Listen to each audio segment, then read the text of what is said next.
So track 1 might go to from like you'll first, do like third, and fifth, or you'll do like 3 months and then you're off another month and then you're back on again. Okay. So it's kind of weird the way they have it set up. And so you're saying that the track system was kind of set up to give the, I don't want to say privileged, but the more intelligent or the kids who have more of a chance to go to college, they were in a separate track than the ESL students, or so it was kind of already set up to segregate. Yeah, because all the magnet kids were on A track. Okay. And they also fall in line with like the spring break and everything. So it was interesting like concept.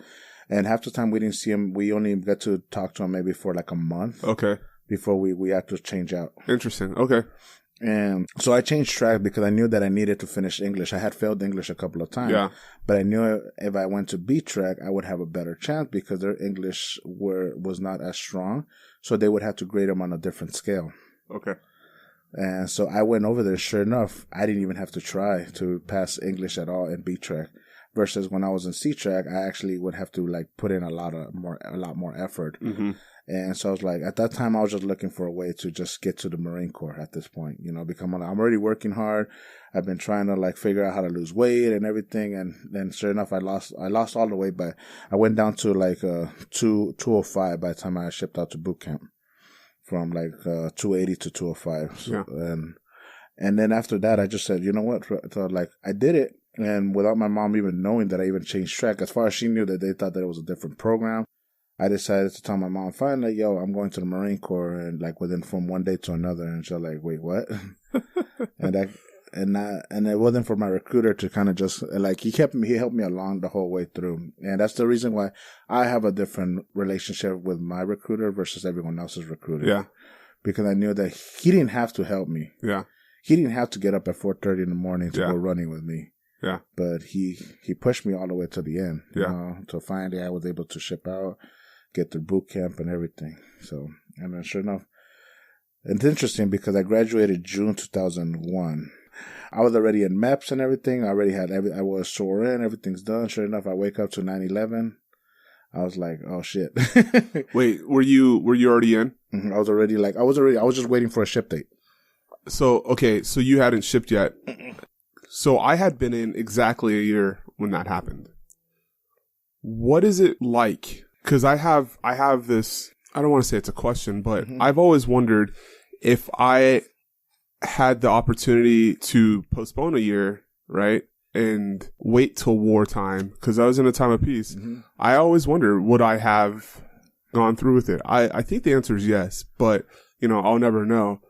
But you did have the opportunity to pull out last minute. Correct. When the towers went down, did you get more excited, or was there that inherent fear like, oh shit? I think it was an odd mixture because there's so much that had been happening in my life. Because before then, when I was, like, again, I know I keep backtracking, but when I was 16, my grandfather got like pretty much murdered in Guatemala because of his political views. And so for me, a lot of things that had happened dealing with my alcoholic fathers, I guess you would call them, father figures, and me just trying to get through in life just to survive. It's like I already had a weird numbness to it. So when I saw it, at first when I did wake up to it, I saw it and I thought I was looking at a movie.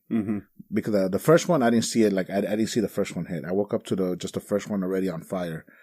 And then I thought it was some weird movie that I was like, this is a weird joke, And then sure enough, I happened to see the second one fly right into it. So like I remember it like it was just yesterday. And in my head, I remember that I had signed up for the Marine Corps the whole time I'm watching this, And I took this with such seriousness that I went, you know what? At this point in my life, I know I could back out, but I don't want to back out because I know I'm capable of doing so much for like so many people. So I decided, you know what? I'm going to do whatever I can to make sure that I learn everything that the Marine Corps could teach me. Not only so I could survive, but also to be able to push forward, to be able to help those that might need my help later on in life. Yeah. And that's how I saw it. It was weird. It was a weird numbness. Like eventually I was a little, I had thought a little bit of, and I was not scared for myself. I think I was more worried for my mother that she might get a little bit more worried about it versus me. And so for me, I was ready to jump into danger. Yeah. For some odd reason, I don't know why. It just, maybe it's that 18-year-old mentality at the time. Like, you know, I want to go fight. I want to go do something. I felt the patriotism across like the United States, and I felt like, you know, this will be my time to actually show that what I'm really capable of doing. Yeah. You know? Going back to that mindset of what's my legacy, right? Yeah. Interesting. So you go into boot camp, and that boot camp's an interesting, weird thing. Of course, everyone's mindset always goes, what did I just sign up for, and why am I doing this?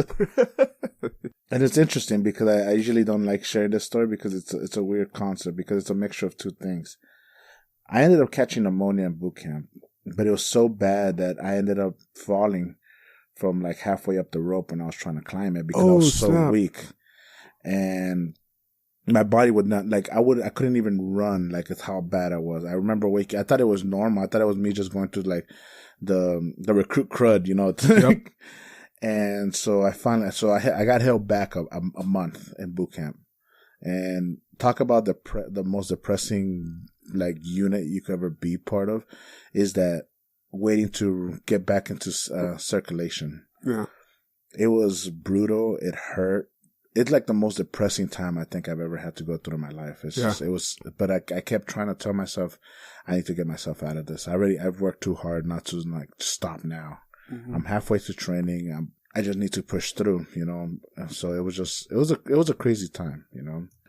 Finally I graduated from boot camp, and they're like, okay, you're still going to be a radio operator. I'm like, all right, cool, whatever. Didn't think too much of it. I was like, whatever. And they're like, you're going to 29 Palms. Yeah, I was like, where's that? They're like, oh, you'll see. And that's all I kept hearing, like, oh, you'll see. It sounds nice. 29 Palms. Sounds like the beach. Yeah. And so I ended up going through FROC after MCT and everything. I think that's the first time. Actually, MCT kind of helped me a lot. Not because of the training or anything. It's just because I finally, like, I was actually helping other guys to make sure they get through this. Versus the other way around, they were helping me get through it initially the first time around. And I think that was the first time I really felt the camaraderie. It was like right there. Like there was all my bunkmates and everything are like surrounding me. We were always taking care of each other. We were always pushing each other. We were like, even after when we were like on the weekends, we would all hang out with each other. So that's the first time I really felt like I had real, like, strong brotherhood that I've never felt ever in my life. Yeah. You know? Especially, I'm an only child, so I don't know what that feels like. Yeah. I had plenty of friends, doesn't mean like they're all the same. You know? Yeah. And it felt awesome, you know. And so that's kind of like what helped me start, like, I guess, pushing forward. Like, okay, how do we help each other out? Frog, same thing. And then we scored, and then a couple of us scored a little too high for being just a basic radio operator, I guess. Nothing against basic by all means, but I'm just saying it's just, they're like, yeah, we need to move you on to the next class. You're going to become something called mucksters. Like, what is that? Okay. You're a multi-unit channel transmission. I'm all like, what? You just deal with microwave technology. I'm all like, that sounds cool. And so I ended up going there. And so I stayed an extra couple of more months in 29 Palms, which I didn't realize that the school was there too. I was like, oh. So instead of a 2-month stay in 29 Palms, it turned to be a 6-month stay at 29 Palms. And then, of course, all the orders came in after that. And sure enough, our first unit was straight to Okinawa, Japan, 3rd Marine Division. I was like, cool, this sounds fun. Yeah. Everything for me, with all like emphasis on, oh, this sounds fun. And every single time I'm like, damn it, another Haze Fest. Yeah, because that's up in Camp Hanson, right? Or Courtney? I was in Courtney, yeah. So I got fortunate, but unfortunate, because at the same time, they had just gone through a drug raid in my barracks. So we were jumping into a unit full of just druggies. But this is the first time we see like serious people going through restrictions, getting kicked out of the Marine Corps for bad conduct, a whole section turning on one sergeant that was providing the drugs. And I was like, whoa, it became like, what are we getting ourselves into?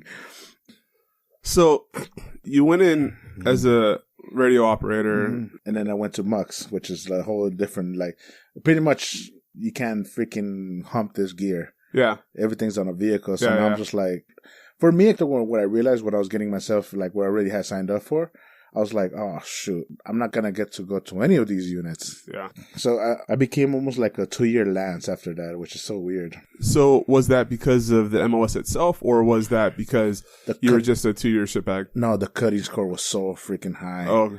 And it became, that's where my conflict started happening.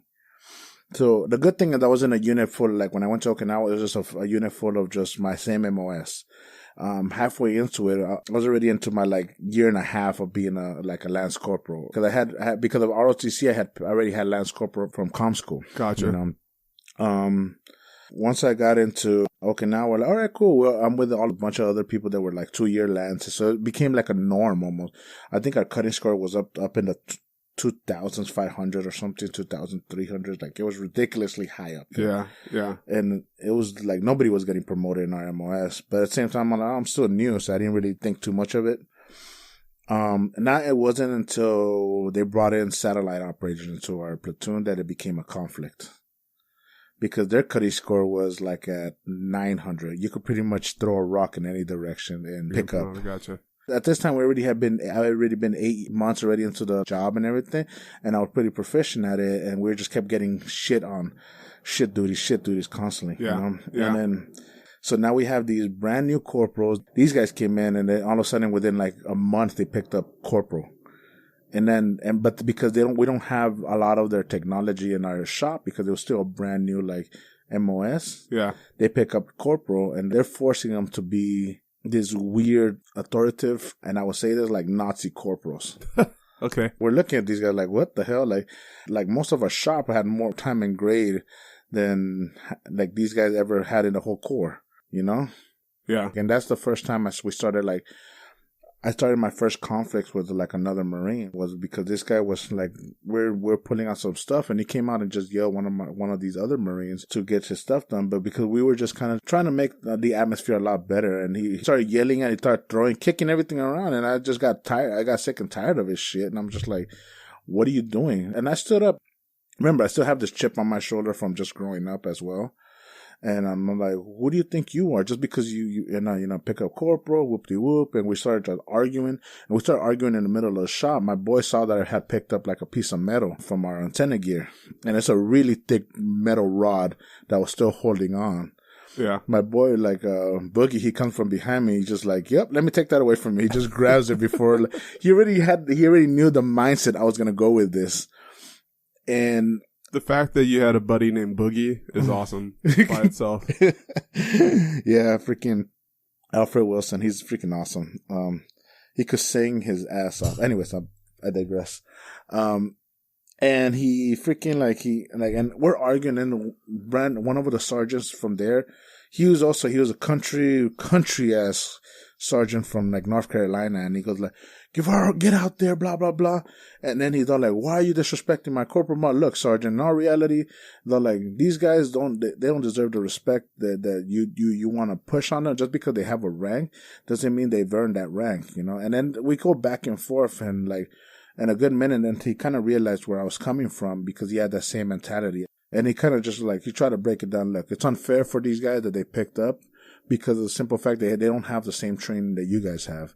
They haven't gone through the ringers. But you got to understand, they also have to be able to find that respect, especially for the new guys. And, you know, like, unfortunately, they have to deal with you and then a bunch of your other peers that have to go through that ringer, and that they don't see themselves at the same level. Yeah. You know?